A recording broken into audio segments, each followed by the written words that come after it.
আজকে কিন্তু খুব একটা special day as a teacher. সব টিচারের জন্য আজকের ডেটা কিন্তু অনেকটাই স্পেশাল। তো দেখো 5 সেপ্টেম্বর ছিল টিচার্স ডে এন্ড 6 সেপ্টেম্বরে তোমরা ভিডিওটা দেখতে পারছো। তো চলো টিচার্স ডে স্পেশাল একটা মিনি ব্লগ নিয়ে চলে আসলাম। আর এখানে দেখতে পাচ্ছ শাড়ি পরে সেজে গুজে স্কুলে চলে এসেছি। আর এসে দেখছি স্কুলে ডেকোরেশন করা হচ্ছিল এন্ড দেখো এখানে স্টুডেন্টগুলো আমাদেরকে এক এক করে গিফটগুলো দিয়ে দিচ্ছে। দেখতেই পারছো অনেক সুন্দর করে কার্ড বানিয়েও দিয়েছে। আর আমি এসে অ্যাটেন্ডেন্স নিয়ে নিলাম, তারপরে সব স্টুডেন্টগুলোর সাথে ফটো ক্লিক করে নিলাম। আর যেহেতু 5 সেপ্টেম্বর ডক্টর সর্বপল্লী রাধাকৃষ্ণের জন্ম, তার জন্যই কিন্তু টিচার্স ডেটা পালন করা হয়। আর এখানে দেখো সব স্টুডেন্টরা মিলে আমাদের জন্য কেক নিয়ে এসেছে আর আমরা সব টিচারে মিলে সেটা কাট করে নিয়েছি এন্ড স্যারে আমাকে গামছা পরে সম্মানিত করেছে, যেটা আমার খুব ভালো লেগেছে।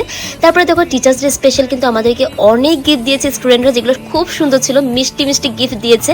আর এখানে দেখো আমি গিফটগুলো স্কুলে আনবক্স করে নিয়েছিলাম। এজ এ টিচার এই জবটা করে কিন্তু আমি ভীষণ সম্মান পেয়েছি। এত সম্মান আগে কখনো পাইনি যেটা আমি টিচার হয়ে পেয়েছি। এটা আমার লাইফে একটা অনেক বড় পাওনা। আর থ্যাংক ইউ সো মাচ আমার লাভলি স্টুডেন্টকে এত সুন্দর করে টিচার্স ডেটা সেলিব্রেট করার জন্য। তো চলো ভিডিওটা পর্যন্ত, টাটা।